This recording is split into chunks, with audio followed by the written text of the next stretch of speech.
Bonjour, aujourd'hui nous sommes en présence de Pierre Grossat, nouvellement élu maire depuis le 3 juillet dernier. Alors Pierre Grossat, depuis votre élection en juillet dernier, vous avez été confronté à la problématique du Covid, notamment la mise en place des protocoles sanitaires, la gestion des personnes vulnérables. Quelles ont été les premières mesures que vous avez mises en place à votre arrivée? Alors avant d'évoquer le deuxième confinement, on va évoquer le premier qui nous a été très formateur. Puisque nous avons, avec notre ancien maire, Gilbert Marboff et Anita Di Muro, formé une sorte de petit groupe de gestion de crise qui se réunissait tous les matins et qui nous permettait d'avoir l'ensemble des protocoles et des directives de l'État à gérer tous les matins, que c'est ce que nous faisions en fait tous les matins. Sur ce deuxième confinement, on est dans une configuration un peu différente puisque nous avons le personnel qui est présent, nous avons les écoles qui fonctionnent. Donc c'est un confinement, on ne va pas dire allégé, puisque au niveau de chacun, ce confinement a de nombreux effets. Pour autant, l'organisation a été assez rapide, puisque nous avons mis en place très rapidement un infopus destiné à nos seniors, qui a permis de les informer sur la mise en place de l'ensemble de nos actions en leur faveur, et surtout leur donner des numéros de téléphone pour qu'ils puissent nous joindre quand ils veulent à 24 heures sur 24. Et puis l'autre action a été surtout destinée au niveau des écoles et de notre enfance, puisque le fait que les écoles puissent reprendre, avec un certain nombre de conditions, nous a imposé de prendre un certain nombre de mesures, notamment concernant le brassage. Afin d'éviter le brassage, donc nous avons remodelé en fait tous nos temps, que ce soit les temps périscolaires et les temps de cantine, pour essayer d'éviter ce brassage. Et nous sommes parvenus à ce point d'équilibre qui permet à la fois d'avoir un service que nous rendons à l'ensemble de nos enfants dans des conditions relativement correctes et qui ne les perturbent pas trop. Je crois qu'on a eu des retours d'ailleurs très favorables de la part des familles sur cette mise en place, puisqu'ils permettent d'avoir une cantine pour tous. Alors la cantine, ça a été le gros point, hein, effectivement, puisque on est obligé de faire un roulement. Alors la formule trouvée fait que les enfants se trouvent à la fois en pique-nique 2 jours par semaine et à la cantine 2 jours par semaine, ce qui fait que c'est relativement équilibré et que les enfants ne sont pas trop perturbés. Alors, je crois qu'il y a un autre sujet que vous souhaitiez aborder, c'était les commerces. C'est quelque chose qui vous tient à cœur. Les commerces de proximité ont été impactés par le Covid, et notamment les commerces non essentiels. Je crois que vous avez mis en place une action avec les maires de la CCEL. Alors oui, les commerces ont déjà beaucoup souffert lors du premier confinement. Nous avons, avec l'ensemble des maires de la CCEL, rédigé un courrier commun que nous avons adressé au préfet pour lui demander, dès que possible, puisque effectivement les conditions sanitaires malheureusement nécessitent de fermer un certain nombre de commerces, mais dès que possible de les rouvrir. Et nous espérons que ça puisse se faire avant la fin de l'année et on espère même début décembre. Mais tout cela va évoluer en fonction des conditions sanitaires. Et on espère et on tient à rappeler au préfet que nous sommes très près de nos commerces.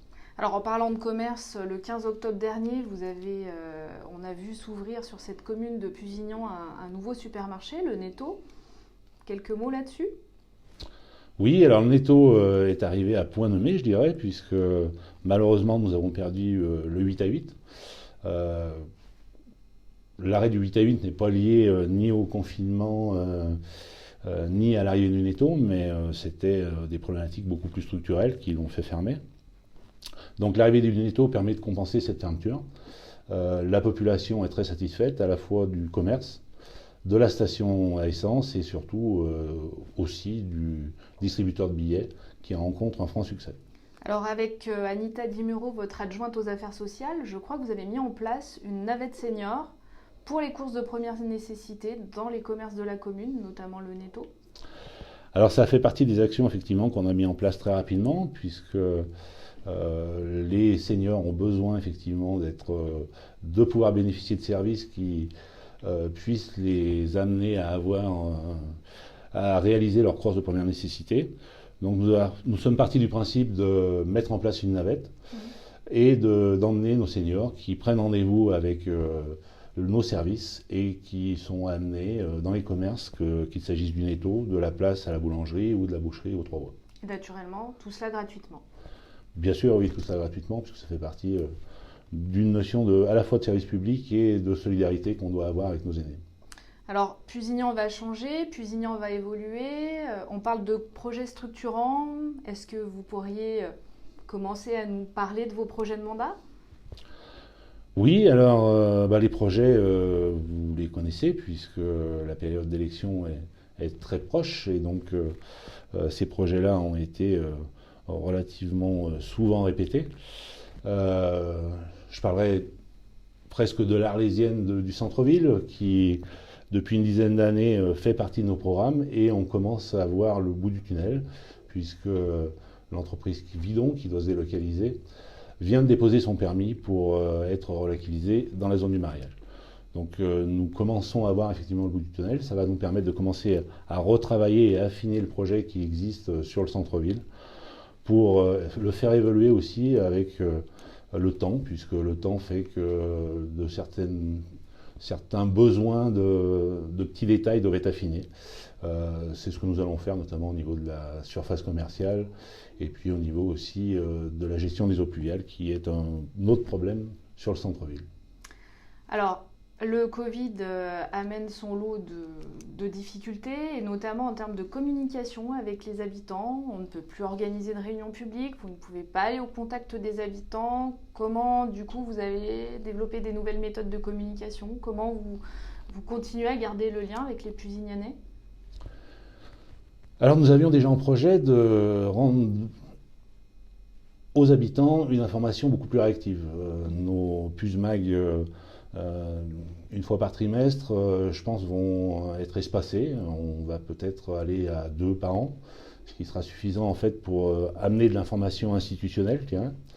Et par contre, on va être beaucoup plus réactif quant à nos infopus, puisque nous en avons déjà distribué avec la période de Covid un certain nombre, qui est relativement important. Et puis d'autres actions vont être mises en place, notamment sur les réseaux, puisque nous allons communiquer beaucoup plus par les réseaux, pour essayer d'amener l'information le plus rapidement possible à l'ensemble des habitants.